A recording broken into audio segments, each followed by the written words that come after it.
Jama'a assalamu alaikum, barkanmu da wannan lokaci. Insha Allahu yau za mu nazari ne akan ion. An ion is any atom that gains or loses electron or electrons. Ana nufin duk wani atom da ya samu ƙari ko ya samu ragi ga adadin yawan electron da ke cikin shi, to shi ne yake zama ion.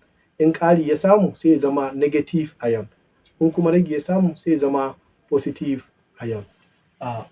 Metal ionized by electron loss. Su metal suna hasara ne na electron, wato electron na hita ne daga jikinsu, suna samun ragi ne na electron sai su zama positive ions. Su wannan positive ions ɗin shi ne ake kira cation ions.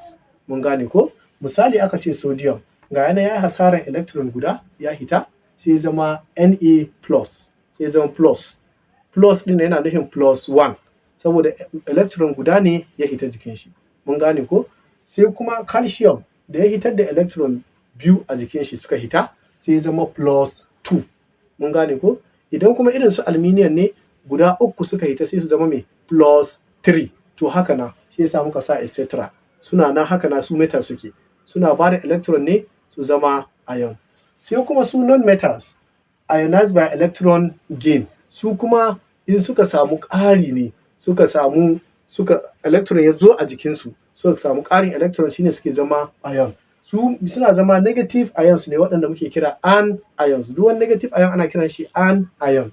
Misali aka ce kamar chlorine, kuma chlorine ya samu ƙarin electron ga yana an sa Cl plus electron minus, ana nufin electron ya shigo jikin shi, ya zo mashi kenan, ya samu ƙari. Kun ga sai ya zama Cl minus. Mun gane ko? Sai ya zama Cl minus. Minus ɗin yana nufin minus 1, tunda ba wani number da aka gani rubuce, to yana nufin minus 1, wato electron guda ne ya samu ƙari. Mun gane ko? Ya samu ƙarin electron guda. Kamar shi kuma oxygen da ya samu ƙarin electron biyu ya zama oxygen ion, to shi kuma ana nufin me? Electron biyu ne suka shigo, sai ya zama 2 minus. Kun gani ko? 2 minus, electron biyu suka shiga. Mun gane ko? To su kuma suna nan ire-iren su non-metals, su suna zama ion ne by electron gain. Mun gane ko? Ƙari suke samu. Insha Allahu a darasi na gaba za mu ci gaba daga inda muka tsaya. Wassalamu alaikum warahmatullahi wabarakatuh.